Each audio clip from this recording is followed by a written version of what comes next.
a vida de oração de Jesus. Eu já apresentei para a igreja esse estudo, mas vira e mexe, eu volto a ele para mim mesmo, para me motivar. E alguns talvez não tenham participado da outra vez, então eu trago novamente para os irmãos estas passagens bíblicas que nos estimulam a orar. Em primeiro lugar, meus irmãos, orar deve por nós ser considerado o maior dos privilégios, porque eu, por exemplo, eu tenho prazer, quando eu gosto muito de uma pessoa, eu tenho prazer de ligar, conversar, bater papo, e quando há essa afinidade, esse entrosamento, quando isso ocorre, para nós, o tempo voa. Você descobre, né?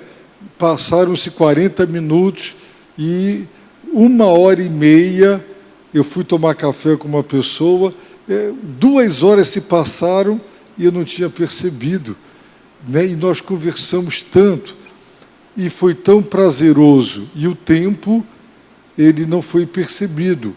Por quê? Porque foi um encontro muito bom. Deus, para nós, deve ser assim. Para nós, a comunhão com Deus deve ser considerada o maior privilégio que nós podemos ter.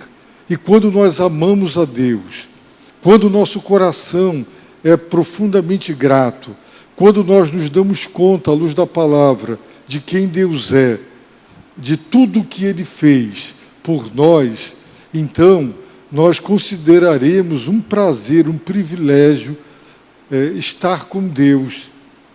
E nada supera esse momento.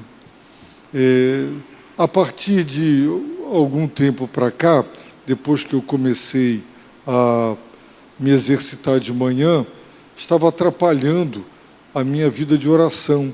Embora estivesse me fazendo um bem muito grande os exercícios físicos, depois eu não conseguia estabelecer a oração como era antes, porque eu gosto de estar sozinho com Deus. E eu não gosto de movimento, gente para lá, gente para cá, e abre a porta, e vem. Tem que estar a sós com Deus. Então hoje, das 5 horas da manhã, eu acordo, ainda está escuro, para de 5 às 6 ter o meu primeiro momento com Deus. E meus irmãos, é maravilhoso, não é? É prazeroso você se derramar diante de Deus, você experimentar a sua santa presença e ouvir Deus falar ao nosso coração.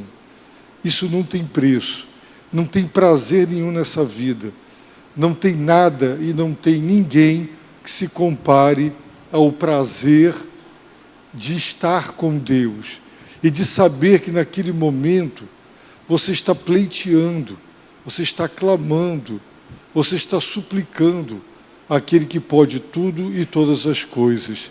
E muitas das vitórias que Deus já me deu, eu tenho certeza que são vitórias, que são produtos de oração, porque não é por força, não é por violência, é por Deus. E o estudo de hoje, né, vai mostrar exatamente isso. Jesus, o Filho de Deus, se Ele precisou orar, se Ele tinha a necessidade de orar, quem sou eu, quem é você para abrir mão da oração e achar que você pode encarar os desafios do dia, você pode encarar os desafios de uma semana com as suas próprias forças? É suicídio espiritual. Então, a vida de oração de Jesus, ela é inspiradora. porque sendo ele Deus, mas sendo ele também homem, ele necessitou de manter a íntima, estreita e profunda comunhão com o Pai. Então, ele nos inspira. Vamos ver, então? Eu vou pedir... Bom, aí, o apóstolo Paulo diz em 1 Coríntios 11:1, sede meus imitadores, como também eu sou de Cristo. Paulo era apóstolo e imitador de Jesus. E se Paulo foi um homem de oração, e ele estava imitando Jesus Cristo. E ele pediu, me imitem, porque eu estou imitando a Cristo. Não é? E isso é uma lição para nós. Segundo versículo, não é? Vós me chamais mestre e senhor, e fazeis bem, pois eu o sou. Se eu, senhor e mestre, lavei os vossos pés, também deveis lavar os pés uns dos outros, pois eu vos dei exemplo para que façais o mesmo. Eu vos dei exemplo para que façais o mesmo. Jesus orou, e a sua vida de oração, ela para nós se constitui em um exemplo dado por ele. Ele nos deu exemplo da importância, da necessidade da oração. Para que ele nos deu exemplo? Para que façais o mesmo. Então, vamos considerar a vida de oração de Jesus, vamos imitá-lo como Paulo imitou e vamos ouvir o que ele está dizendo. Eu vos dei exemplo para que façais o mesmo. Pode passar.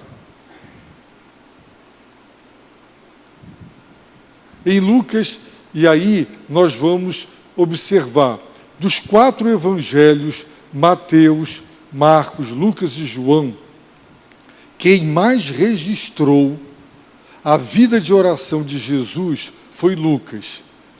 Lucas foi quem mais mencionou a vida de oração do Senhor. E aí está o primeiro texto, bem no início do Evangelho. Depois que todo o povo fora batizado, e Jesus também, enquanto ele orava, o céu se abriu. O céu se abriu enquanto ele orava. E o Espírito Santo desceu sobre ele em forma corpórea como uma pomba, e uma voz disse do céu, tu és o meu filho amado, em ti me agrado. Quando nós estamos em estreita, íntima e profunda comunhão com Deus, não é? É nesse momento, irmãos, que o céu se abriu. Lá em Portugal, quando eu cheguei, disseram para mim, aqui o céu é de bronze. Aqui, oração para chegar lá é muito difícil. Aqui as coisas não acontecem. Aqui não é como no Brasil. No entanto, irmãos, quando a gente ajoelha para orar, o céu abre. O céu pode ser de bronze quando não tem oração.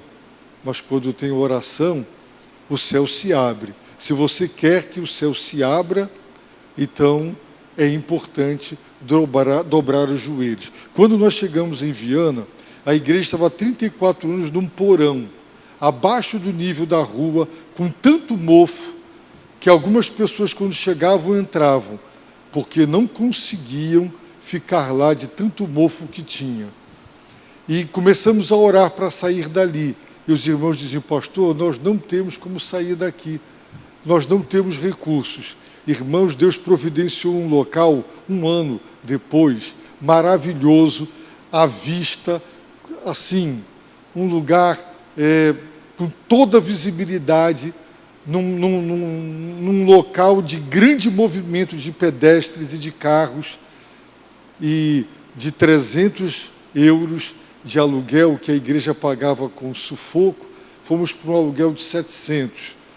E Deus mandou os recursos e nós conseguimos. Botamos uma placa bem grande, não é? E a placa foi pichada, toda pintada. Botamos de novo, ela foi derrubada. As pessoas não queriam, não é, que ali tivesse a propaganda de uma igreja. E depois começamos a orar, porque no segundo piso daquele lugar, enchia. Então, domingo de manhã, ia eu e o irmão com água por aqui, quase na canela, e a gente ia aspirar toda aquela água para botar fora. E tinha dia que estava frio, um bocado frio, né? Então, eu gripei algumas vezes fazendo isso, e nós começamos a orar. E eu fui à casa de uma irmã, e eu disse para ela, eu vou lhe fazer uma proposta que é indecente, mas é só para crente. É só mesmo, você venderia sua casa em, agora eu já não lembro mais se era 60 ou é 30. Multiplica aí 2.500 por 30, quanto é que dá para eu ver se é isso?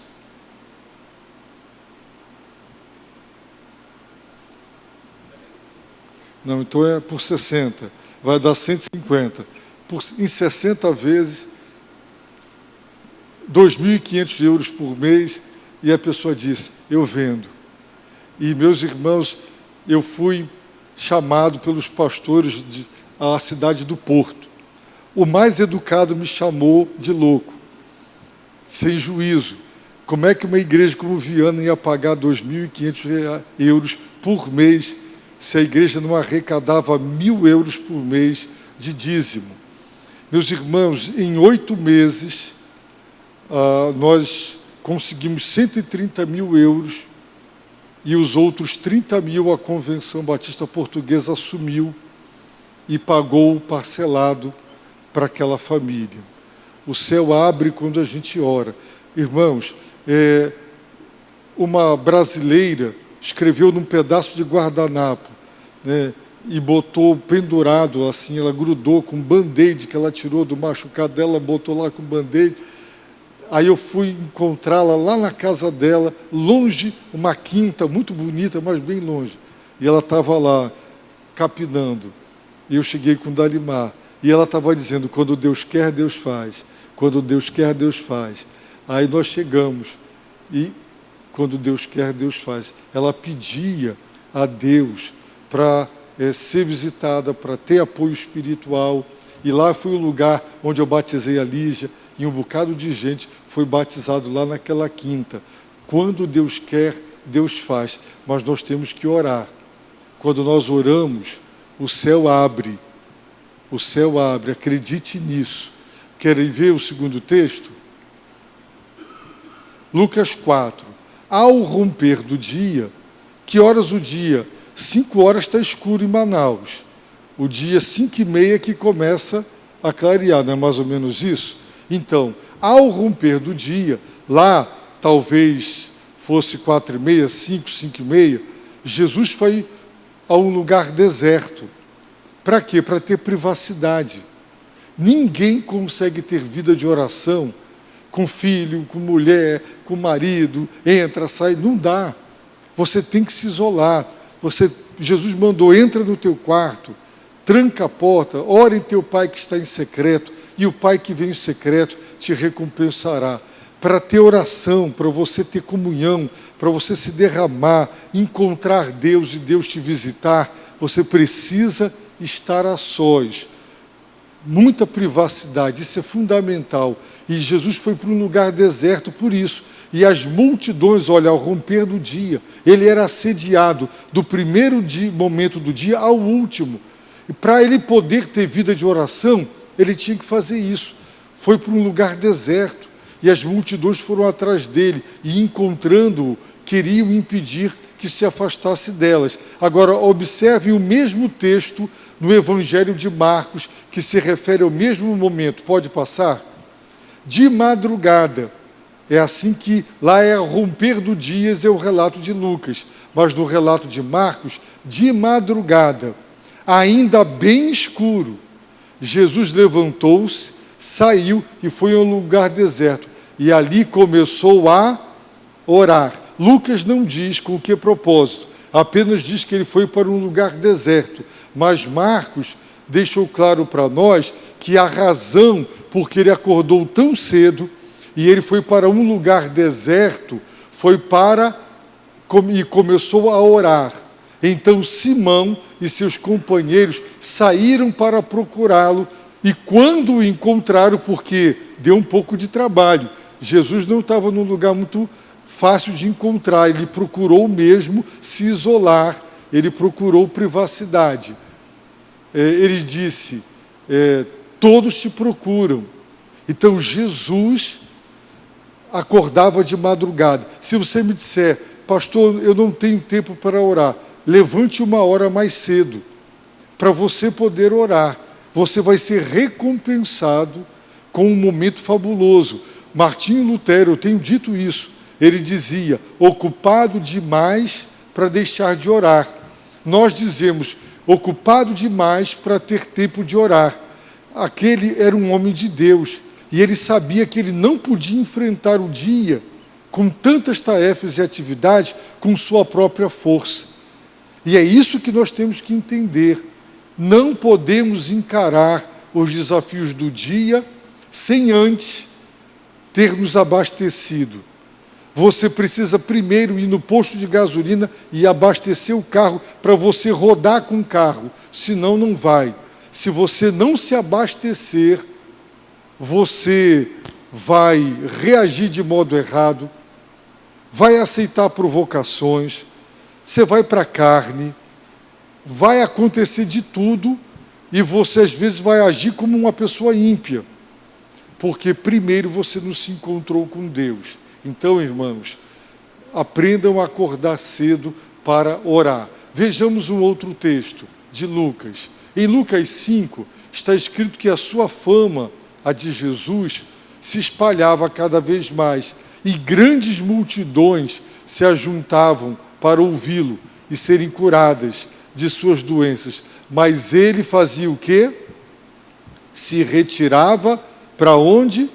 Para lugares desertos, e ali orava. Ele tinha que fazer isso, se retirar. Gente, a esposa é bom, marido é bom, filhos são bons, mas tem hora você tem que se retirar.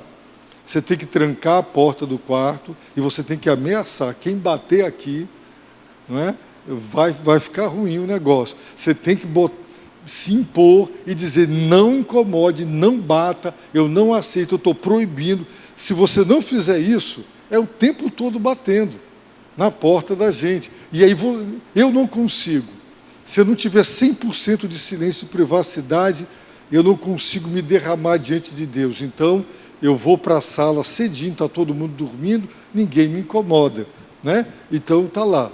Orar é o que Jesus fazia. Agora eu pergunto, se ele, bem escuro, de madrugada, ia orar, se ele, olha aí, grandes multidões atrás dele o tempo todo, a demanda era alta. Como você vai atender uma demanda se você não tiver o que dar? Só pode dar quem tem. Como você vai dar sabedoria se você não tem? Como você vai dar Deus se você não está cheio de Deus? Como? Como você vai enfrentar o pecado, a tentação? Eu já contei de um irmão profissional liberal, chamado para atender um pedido numa residência, né? Ele consertava eletrodoméstico, ele entrou na casa, a mulher lá se afeiçoou por ele lá consertando o eletrodoméstico, quando ele olhou, a mulher estava seminua e foi para cima dele. Quando ele acordou, ele imaginava que ele iria enfrentar um quadro desse? Não. E ele não deu conta. E eu percebi porque ele sempre falava comigo na porta. E ele nunca mais foi na porta, ele saía pela lateral, não me cumprimentava mais. Aí no dia da ceia eu percebi que ele não tomou a ceia. Eu falei, alguma coisa está acontecendo, e eu conversei com ele. Então ele, com muita vergonha, né, ele compartilhou o que tinha acontecido. Ele era um crente sincero, era um crente fiel, era um crente de verdade. No entanto, ele enfrentou um ataque para o qual ele não estava preparado. Você sabe, um dia amanheceu para mim, parecida um dia como todos os demais. No final do dia, o médico deu a seguinte notícia: você está com câncer, não eu, a minha primeira esposa, já está tudo tomado, já tem metástase, aquilo parece um soco que você ganha, né? Você fica meio estatelado. Então o dia amanhece, você imagina que você vai dormir com uma notícia dessa, você não sabe o que você vai passar durante aquele dia. Alguém pode chegar para você e dizer, ó, seu filho morreu, sua filha morreu, sua esposa morreu. Você não sabe qual será a tribulação que você vai encarar. Então, sem saber o que acontecerá daqui a um minuto, gente, por isso que eu digo, 31 de dezembro, tem que estar aqui de joelhos para romper o ano diante de Deus, porque o que é que 2022 nos reserva, irmãos? Então, Jesus se retirava. Você precisa fazer retiros. É bom estar com a família, mas retire-se, procure um lugar deserto. Pode ser o seu escritório, pode ser o seu quarto, procure um local, não é, que seja o seu deserto, e ali ore. Vamos imitar Jesus Cristo. Pode passar. De novo, Lucas 6 agora. Naqueles dias, Jesus se retirou para o monte a fim de orar. É mais espiritual orar no monte?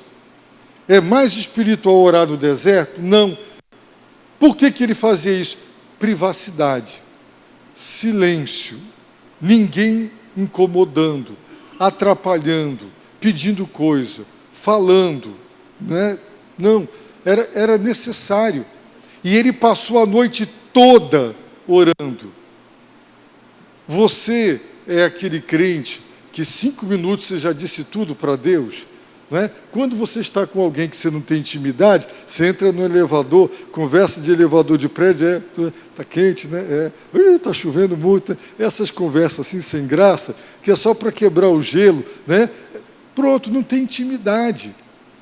Agora, encontra um amigão do peito, as Déboras, quando elas se encontram, gente, fala, passa meia hora, 1 hora as Déboras conversam, e quando vai ver, né?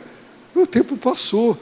Porque quando é bom, quando é gostoso, quando é prazeroso, irmãos, o tempo voa, né? Eu não sei quanto tempo você ora, mas já ouvi crentes dizer, pastor, eu oro e com 5 minutos já esgotou tudo, né? Jesus passou a noite toda orando a Deus, sabe por quê? Porque depois do amanhecer, chamou seus discípulos e escolheu 12 dentre eles, aos quais também chamou de apóstolos. Jesus tinha 70 discípulos, tinha 120 discípulos, mas ele precisava escolher 12. Os irmãos acham que ele errou quando escolheu Judas? Está lá em João, se não me engano, capítulo 13. Ele não errou, não. Ele sabia quem estava escolhendo. Ora, como é que você vai tomar a decisão de casar, né? Mudar de emprego, mudar de casa, tantas coisas, tantas decisões, como tomar? Jesus tinha que escolher 12. Mas ele não era onisciente? Sim. Se ele conhecia todo mundo, para que orar? São as especulações humanas. Mas olha o exemplo dele. Ele passou a noite toda orando antes de tomar uma decisão importantíssima, porque estes homens seriam os homens que ele usaria. Todos eles foram martirizados, todos morreram depois martirizados. E foram eles que espalharam o Evangelho. Quando eu estive na Ucrânia, num lugar bem distante, lá tem um grande templo ortodoxo, onde, segundo a tradição, é o lugar onde Tomé foi executado, né? Então, todos eles, lá na Ucrânia, na Bielorrússia, eles se espalharam, né? E morreram, torturados e foram martirizados. Então, eles foram as colunas da igreja. Jesus não escreveu uma linha, mas ele nos deu o Novo Testamento através dos apóstolos. Então, uma noite toda em oração, né? E tem gente que toma a decisão de casar, a decisão de sair de um emprego, disso e daquilo, assim, né? Aleatoriamente. Vamos em frente. Pode passar. Lucas 9. Cerca de 8 dias depois de dizer essas palavras, Jesus tomou consigo Pedro, João e Tiago e subiu ao monte para orar. Jesus se retirando, Jesus acordando de madrugada, bem escuro, procurando lugares desertos, subindo ao monte para orar. Quando ele desceu do monte, ele encontra os outros 9 apóstolos, um pai aflito e decepcionado, porque trouxera seu filho, para que Jesus o libertasse. Eles fracassaram, não é? Mas Jesus estava lá, no monte, orando, buscando, invocando a presença de Deus, em comunhão com o Pai. E aí eu volto a repetir, se ele, para cumprir a sua missão, ele dependeu de Deus o Pai e orou, quem somos nós para nos atrevermos? Você acha que você vai ser santo? Você vai ser puro se você não orar? Você acha que você vai conseguir tirar rancor do seu coração sem orar? Você acha que Deus vai te libertar do teu egoísmo, da tua falta de domínio próprio? As pessoas, o aconselhamento conjugal mostra como o ser humano é difícil, é desleal, é egoísta, ou é do meu jeito ou não é. E as pessoas vivem infelizes, são infelizes, porque não conseguem conviver. Como é que você vence, não é, esse mal que está enraizado no coração? Cobiça, maledicência, ou coisa que as pessoas têm prazer de falar mal dos outros. Então, como vai vencer isso sem oração? Irmãos, só pelo poder de Deus é que se vence o pecado. Só pelo poder de Deus é que se vence guerras espirituais. Uma pessoa disse para mim, eu estou vendo uma criança do seu lado aí. Tem aí do seu lado uma criança. Tem uma semana isso. Tem uma criança aí do seu lado. Não tinha ninguém do meu lado. Eu falei, ó, se você está vendo mesmo, você está vendo um demônio. Você não está vendo uma criança, você está vendo um demônio, né? Agora, eu estou com Deus. E se o demônio está se revelando para você, se ele quer que você o veja, então o problema está com você. Está comigo não. Eu estou com Cristo. Então, irmãos, isso pode acontecer? Pode acontecer. Quantas pessoas aqui já me disseram, pastor, você está pregando, eu ouço uma voz, isso é mentira. Se mata. Isso não é verdade. A pessoa está ouvindo a palavra de Deus no culto e está ouvindo vozes. Que vozes são essas? Os irmãos, se na hora do culto Deus abrisse o mundo espiritual, os irmãos veriam o quanto de demônio, o quanto de seres espirituais. É uma luta, é uma guerra. É uma guerra, né? E nós só vencemos isso com oração. Jesus orava e nós temos que imitá-lo. Pode passar, por favor. Agora Lucas 11. Jesus estava orando em certo lugar e quando terminou, um de seus discípulos lhe disse, Senhor, ensina-nos a orar, como João ensinou aos discípulos dele. A vida de oração de Jesus, ela gerou esse pedido, ensina-nos a orar, porque eles estavam vendo Jesus orar, e viam que Jesus sabia orar, e viam que ele passava uma noite em oração, e eles queriam aprender. Então, por quê? Porque Jesus estava orando. Os seus filhos flagram você ajoelhado, orando e derramando lágrimas? Um dia o meu filho, quando era pequeno, disse, pai, por que você só chora quando ora? Eu nunca vi você chorar, né? Mas eu não consigo orar sem chorar, eu não consigo. Quando eu estou sozinho com Deus, quando eu estou naquela privacidade, eu me derramo diante de Deus, irmãos. Eu choro muito diante de Deus, porque eu estou orando por gente que está sofrendo. Como é que eu vou orar por uma pessoa que está sofrendo? Como é que eu vou orar? Irmãos, tem muito sofrimento nesse mundo, tem muita luta, então não tem como. Ou você se envolve, é por isso que tem hora que a gente levanta cansado, porque a oração, quando você se envolve e você luta e guerreia por aquilo, não é? E quando nós lembramos que nós, vis pecadores, somos salvos pela graça, como não nos emocionar? O que Deus viu de melhor em mim e você, e não no mendigo que está lá na rua? Em que nós somos melhores do que eles? Nada. Então eu digo, Senhor, meu apartamento que o Senhor me deu, eu digo, isso aqui é um palácio, Senhor. Isso aqui é um palácio, né? Eu agradeço a Deus diariamente, eu não deixo passar, irmãos. Eu agradeço cada grão de comida que eu ponho na boca. Senhor, eu amanheci saudável. Tem tanta gente agora com dor, eu estou aqui saudável. Daqui a pouco eu vou correr, daqui a pouco, Senhor, eu tomei um remédio. Tem gente que não tem dinheiro para comprar remédio. Eu agradeço o plano de saúde. Cada exame que eu faço, meu Deus, eu entro numa máquina de ressonância. Primeiro que eu tenho medo daquilo que só. E eu fico ali dentro já torcendo para aquilo acabar. Teve uma vez que eu quase gritei, me tira daqui, né?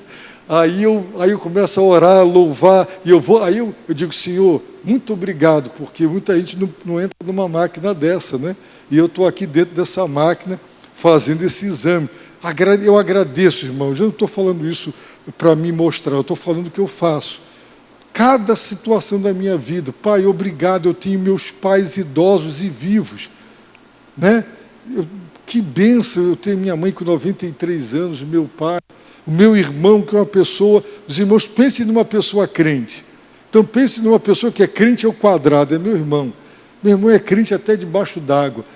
Tem uma paciência com a minha mãe que eu nunca vi. Minha mãe já está esquecendo as coisas, está teimosa que só, está mal criada, está dando um trabalhão, e a paciência que esse meu irmão tem. Então eu agradeço todo dia a Deus o fato de que ele está lá com meus pais, com uma paciência que eu vou, é só Deus mesmo. Então eu oro, sustento ele em oração para Deus abençoar o meu irmão, né, que está nessa luta lá.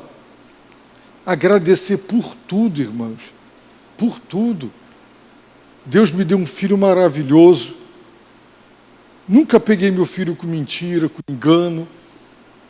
Minha filha maravilhosa, uma menina, todo mundo tem defeito, mas eu tenho, agora Deus me deu a Luna, eu agradeço cada coisa que Deus me dá. Então, irmãos, se você parar para pensar, só na gratidão, vai meia hora ou mais.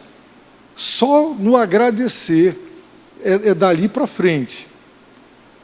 E agradeça mesmo, porque quando você fica doente, aí você ora e quer que Deus atenda rápido, mas não agradece. Então, orar por cada filho. Eu digo, meu Deus, será que os pais da Luna fizeram alguma entrega dela? Fizeram? Eu oro todo dia repreendendo, Senhor, quebra tudo em nome de Jesus, desfaz. Agora ela tem o meu nome, Senhor, ela é tua, desfaz. E todo dia, irmãos, eu oro, Deus, livra minha filha do homem maligno.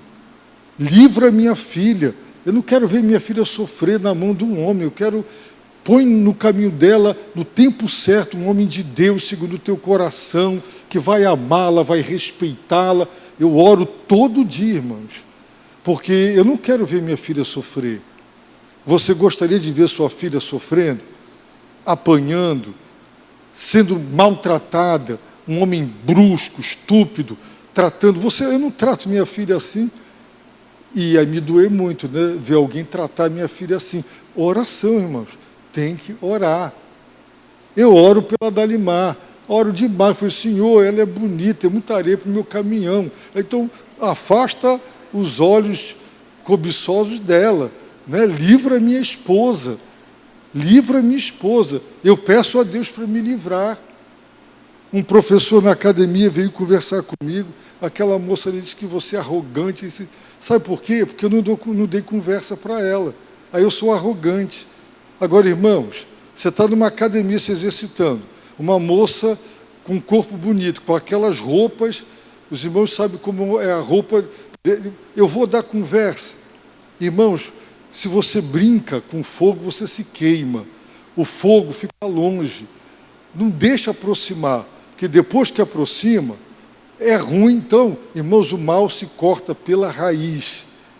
O mal se corta pela raiz. Eu conheço muitos e muitos casos. A pessoa começa dando trela, conversando, dando atenção, e vai, e água mole em pedra dura, tanto bate até que fura.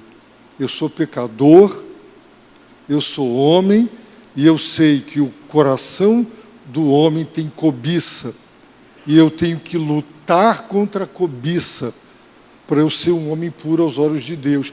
É luta, irmãos. Ninguém vai ser puro diante de Deus sem lutar. Não tem isso. Nós somos pecadores. Se você não orar, se vira igual um homem ímpio. Vira um homem ímpio. E eu digo, Senhor, na presença da minha esposa ou na ausência da minha esposa, eu quero ter integridade. Mas é luta. Ninguém é íntegro porque é naturalmente íntegro. Nós não somos assim, irmãos. Nós somos pecadores. E o que vence a força do pecado é a força do Espírito. É Ele quem nos santifica. Então, oração, oração. Jesus orava para atender as demandas, que eram muitas. Pode passar.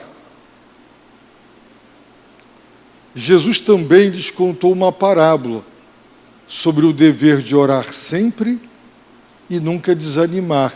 Lucas, nem sempre a lição da parábola o evangelista nos dá, mas Lucas já nos deu a dica. Olha, a parábola que eu vou descrever que Jesus contou, a lição da parábola é essa: o dever de orar. Orar é um dever. Orar é um dever. Dormir é um dever. Se você não dormir, eu cumpro esse dever com todo prazer. Comer é um dever. Não é você não tem que se alimentar? Pois eu faço isso com todo prazer. Faço mais do que devia, né? Guloso que só. Para emagrecer é difícil, né? E para continuar é mais difícil. É uma luta. Irmãos, eu faço jejum intermitente todo dia por conta de manter o peso. Fazia por questão espiritual. Agora eu uno as duas coisas. Mas quando dá 10 horas que o estômago ronco do animal, falou, o que é o teu estômago? Eu digo, é o meu estômago. 10 horas ele queima. E eu, autodomínio. O jejum ajuda no autodomínio. Vontade, fome, a comida está ali, você diz não. É importante, ajuda na disciplina para outros desejos. Então, irmãos, orar é um dever que a gente tem que cumprir com prazer. Não pode ser um dever quando um sargento dá uma ordem para o soldado e o soldado engole aquilo ali, né? Aqui quem é militar, Roberto, já recebeu ordem que você cumpriu sem querer cumprir, né? Ordem dada tem que cumprir. Orar tem que ser um dever, é um dever que eu devo cumprir com todo o prazer, com toda a satisfação. Quando você pensa, eu tenho que orar, se virou um peso para você, Deus não é o seu melhor amigo. Deus não é o amado da sua alma. Ele é um estranho, chato, a oração é formalidade, virou reza. Não, oração é prazer de estar em comunhão com o ser mais maravilhoso, puro, santo que há no universo. Deus é bom, eu digo, Deus, como é bom saber, porque tu tens todo o poder. Se o Senhor não fosse bom tendo todo o poder, o Senhor era um déspota. Também se o Senhor fosse bom e não tivesse poder, o Senhor era um ser vencível, né? Mas o Senhor é o Todo-Poderoso. Ao mesmo tempo, Deus é bom. Então, a bondade de Deus, irmãos, é coisa extraordinária. E nós temos que pensar, você está conversando com o Criador, o Senhor da sua vida. A pessoa que mais te amou não foi seu pai, não foi sua mãe, foi Deus. Como é que você não tem prazer de estar diante dele, né? Orar é um dever de orar sempre, não é de vez em quando, não é ora hoje, não ora amanhã, não ora depois da manhã, é um dever de orar sempre e nunca desanimar. Por quê? Jesus contou uma parábola cuja lição era essa, porque tem hora que a resposta de Deus só vem 2 anos depois. Não é? Nós oramos domingo pelo impossível. E quando, aqui na entrega do certificado de batismo, uma esposa disse, esse era o meu impossível. E o impossível dela estava ali se batizando. Oração. Oração. Então, irmãos, não desanimar. Você entra numa luta de oração e você está sofrendo, passa meses, nada. Passa meses, nada. Não desanimar. Ore, ore, não pare de orar, até você ter de Deus a certeza, não é, de qual é a resposta dele para aquela petição. Pode ir avante. E afastou-se deles a uma curta distância, e ajoelhando-se, orava. Muita gente diz, não importa a posição. É verdade. Você pode orar sentado, em pé, deitado, caminhando. Mas, irmãos, se você pode se ajoelhar, o corpo fala. Né? Os psicólogos, e existem livros que estudam e que mapearam o comportamento. O jeito de você botar a mão no ombro de uma pessoa, o jeito de você pegar a pessoa por aqui, o jeito de você sentar, o modo como seus pés estão, se estão para cá, se estão para cá, o corpo fala. Você é analisado ao observar a sua postura, não é? Pessoas que conhecem a expressão corporal podem concluir muita coisa sobre como você está naquele momento, a partir de uma observação do seu corpo. O corpo fala. Você não diz assim, meu corpo caiu e se machucou. Você diz, eu caí. O seu corpo é você é o seu corpo. Você não diz, você deu um tapa no meu corpo. Você diz, você me bateu. Você é o seu corpo. Não existe ser humano sem corpo. A prova é a ressurreição. Se fosse possível existir sem corpo, não precisava da ressurreição. A ressurreição é porque o ser humano não é completo sem a dimensão corpórea. Então, você diz, você me bateu, não é? Portanto, quando você se ajoelha, você está dizendo que você está se humilhando. Eu lembro de um filme que eu vi, o rei estava no meio do povo, com um capuz, ninguém sabia que era ele, não é? E os soldados chegaram, uma confusão, aí o rei tirou o capuz, quando ele tirou os capuz, né, uma multidão, todo mundo se ajoelhou. Reverência, respeito ao rei, né? Irmãos, a postura é muito importante. Ore de joelhos, se humilhe. Deus, eu estou dobrado diante de ti. Não é o meu corpo que está dobrado, eu estou dobrado. Qual é a grande queixa de Deus em relação ao seu povo no Velho Testamento? Um povo de dura serviço. O nervo, o que diz lá a Bíblia? Que o nervo do povo de Deus, né, é o que? É de aço, é de ferro. Eles não fazem isso. Já viu quando uma pessoa está errada, envergonhada, ela olha para baixo e ela baixa a cabeça?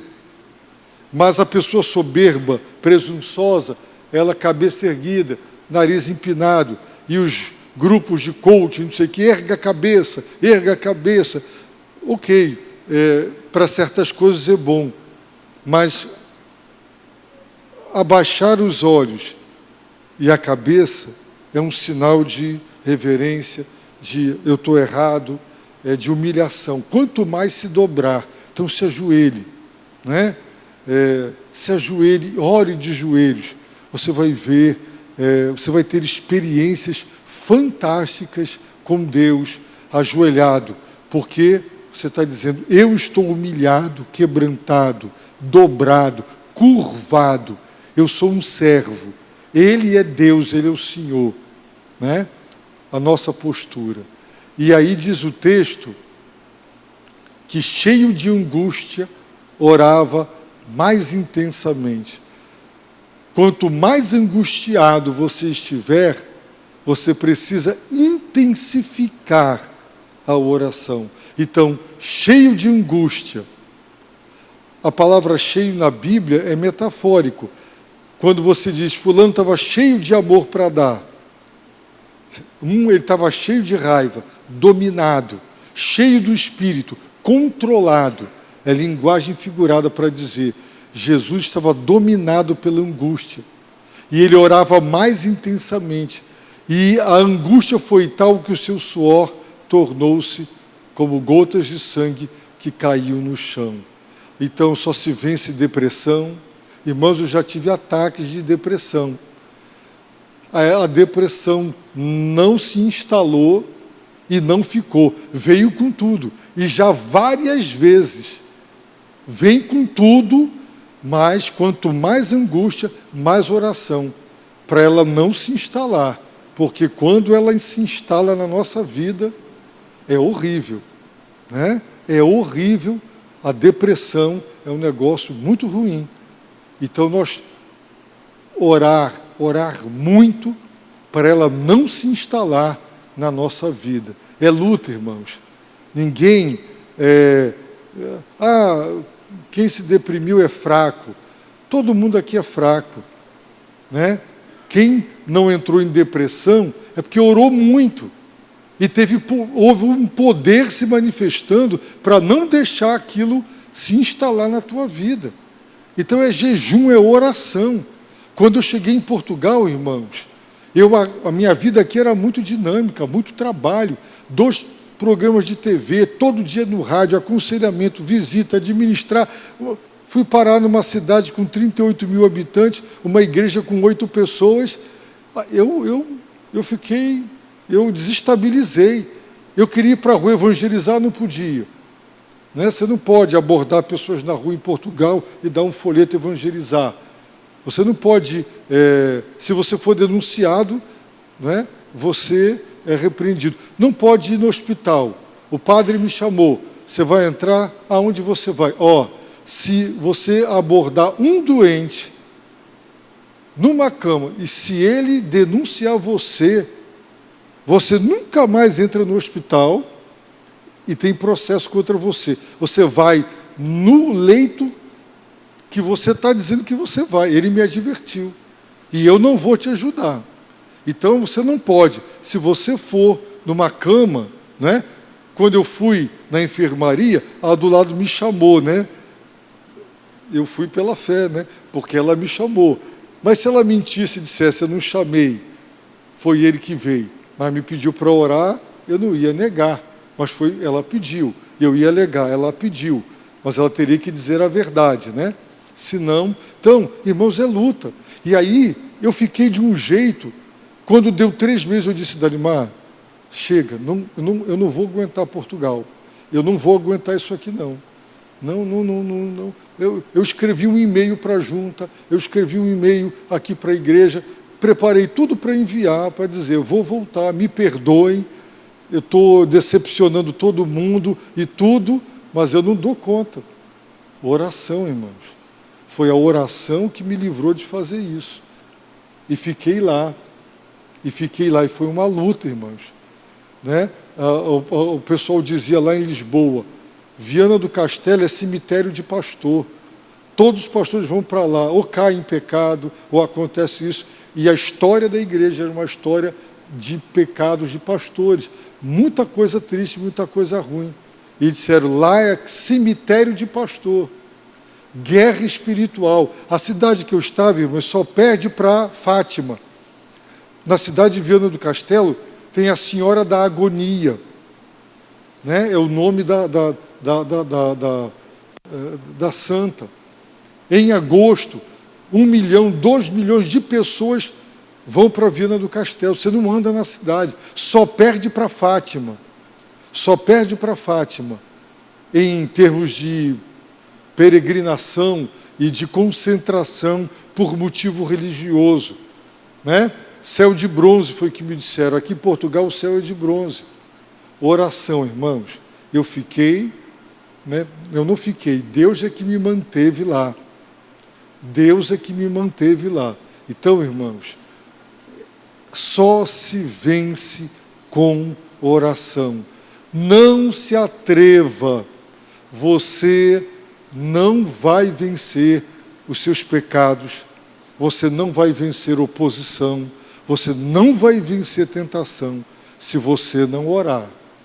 Você vai fazer coisa da qual depois você vai ter muita vergonha. Por que eu fiz isso na minha vida?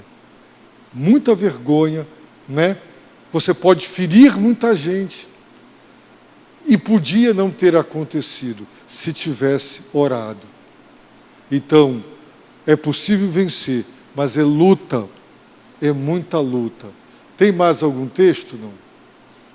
Não tem. Então, Lucas mostrou para nós a vida de oração do Filho de Deus, nada mais, nada menos do que o Deus homem. E nós somos homens caídos, pecadores. Temos dentro do nosso coração, dentro de nós um coração pecaminoso, fonte de todo o mal. De onde procede o mal que contamina o homem? De dentro de nós. Não é? Estamos vivendo num mundo de costas para Deus, um mundo terrível. Um mundo terrível. E temos um inimigo sagaz, inteligente. Chamem o diabo do que quiser. Digam que ele não presta, que ele não vale nada. Falem o que quiser. Só não digam que ele é burro, porque de burrice ele não tem nada. As astutas ciladas do diabo são ciladas. Cilada, pombo tem um cérebrozinho assim, irmãos. Mas eu botava a caixa de sapato, pauzinho, milho, ele não entrava ali, ele não é burro. Apesar de ter um cérebro tão pequenininho, ele não entrava ali. A cilada, para você pegar um animal, tem que ser tão natural, tem que imitar tão perfeitamente a natureza, que é para o animal não perceber, senão ele não cai. Então, Satanás arma ciladas para nós. Você pensa que aquilo ali é assim mesmo, é natural. É só uma pessoa que está querendo me prejudicar. E muitas vezes é Satanás usando aquela pessoa para te fazer mal, para te caluniar, para te destruir, para destruir teu casamento. Por que tem mulher que vira a cabeça por um homem? É para destruir o casamento dele. Né? Aí o soberbo, vaidoso, diz, não, eu sou bonitão, né? 60 anos, estou magrão, né? Estou saradão. Vaidade, irmãos, o diabo trabalha vaidade. Vaidade. Vaidade. Seja humilde. Não caia, porque o diabo trabalha no orgulho, na soberba. Não é? Quer uma pessoa na sua mão, elogie ela. As pessoas são facilmente manipuladas. É isso que eles ensinam, né? Em muitos cursos. Como manipular pessoas através de elogios. E as pessoas estão aprendendo a arte da bajulação para ter as pessoas nas mãos. Irmãos, cuidado. Cuidado com a soberba. Seja humilde. Não é? Se humilhe diante de Deus. Aí você não vai cair nisso. Você vai dizer, rapaz, como diz o ditado, né? Quando a esmola é demais, o santo desconfia. Isso aí é Satanás que está querendo me destruir. Não é porque você é bonito, não. É o diabo que está querendo acabar com a sua vida, com o seu casamento, não é? Fazer quem você ama, quem ama você, não é? Sofrer. A minha esposa, a primeira esposa, doente na cama, fazendo as necessidades ali. Ela pegou na minha mão e ela disse, hoje era sábado. Ela casava no outro sábado. E ela não tinha coragem de acabar com o casamento. Não tinha coragem. Sabia que não ia dar certo, mas não tinha coragem. Casa montada, convite, vestido de noiva, festa, buffet, tudo pago, festança danada. E ela ajoelhou e disse, Deus, me dá uma palavra. E Deus deu para ela. O choro pode durar uma noite, a alegria vem pela manhã. Deus disse para ela, você vai chorar. A noite pode ser longa, mas o dia amanhece. Né? E o dia amanheceu. E ela...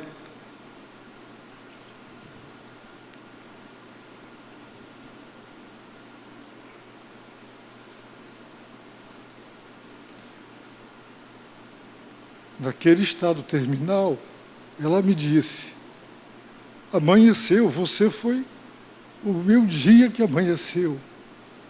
Deus livrou, porque ela orou, e Deus livrou. E eu estava ali, ela não queria nem que a mãe dela limpasse, vomitava, quimioterapia, era tudo eu, irmãos, tudo eu. Então, até a morte o separe. Na alegria ou na tristeza, é pacto que a gente fez diante de Deus e não abre mão disso por nada, né? Podia estar na cama o resto da vida, eu ia estar do lado dela, porque eu fiz um pacto. Casamento é aliança que se faz diante de Deus, não é contrato que se faz no cartório. Tem o aspecto legal, contratual, porque nós estamos numa sociedade civil, mas casamento é aliança com Deus. Como é que a gente suporta, irmãos? Oração. Tudo é oração. Então, não se atrevam, irmãos, a pensar que vocês vão vencer sem oração. Né? Não se atrevam. Só a oração é que nos dá a vitória. Então, orem, irmãos, acordem cedo. Acordem cedo. Eu já contei isso e vou terminar, viu, Roberto? Eu me estendi demais, mas eu aconselhei um irmão, estou fraco na fé e tal, não sei o quê. Eu já contei isso aqui na igreja. Aí, meus irmãos, acorde para orar. Pastor, eu já acordo cedo demais para ir para o trabalho, Aí um dia, assim, no momento de confraternização, ele falou para os irmãos assim, que ele estava acordando 5h30 da manhã para ir para uma academia de yoga, olha só, perto do trabalho dele, para fazer yoga. Eu falei, o quê? Rapaz, você fica lá naquelas posições, né? Uma coisa que tem conotação, implicação espiritual. Quando eu te disse para você acordar cedo para orar, não acorda cedo. Mas para ir para uma academia de yoga, tu acorda cedo. E os irmãos estão vendo? Quando a gente quer, tempo não se tem, tempo se faz. Uma jovem me disse, eu acordo muito cedo, é muito difícil, pastor, a minha luta, sábado eu tenho que lavar toda a roupa, o senhor não sabe a minha vida, a minha luta. Um dia, meses depois, eu perguntei para ela, se o seu patrão dissesse, chega meia hora mais cedo para arrumar a minha mesa, porque eu sou bagunceiro, né, desorganizado, e eu vou te dar tanto no final do mês do seu salário. Você chegaria meia hora mais cedo? Claro, portanto, para ganhar mais, ela acordaria mais cedo, mas para orar, não. Então as pessoas fracassam na vida espiritual, não é? E a razão qual é? Não querem pagar o preço. Irmão, acorde 1 hora mais cedo. Se não tem tempo, acorda 1 hora mais cedo. Todo mundo dormindo, vai orar. Vai orar. Né? Se vai ter tempo de tarde ou de noite, não importa. O seu deserto, o seu retiro, você sabe. Mas se você sabe que o teu dia todo será tomado, se você entrar nessa, quando der um tempinho eu vou orar, vai acabar o dia, você vai capotar na cama, você não vai orar. E é por isso que não vai ter vitória na vida espiritual. Então, não saco vazio, não pare em pé. Não tem pastor, não tem diácono, não tem. O que tem é oração, nos mantém de pé. É Deus quem alimenta, é Deus quem livra. torne-se um homem de oração, torne-se uma mulher de oração. Caso contrário, não imagine que você vai vencer o mal na sua vida. Peço a Deus que nos abençoe, e essa é a principal lição de todas as lições e de todos os ministérios da igreja. O mais importante é o da oração, porque o meu ministério pastoral só vai ser bem sucedido se orar. O ministério de ensino só vai ser bem se orar. As Déboras se orar, os homens se orar. O maior e mais importante ministério é o ministério da oração. Que Deus nos abençoe.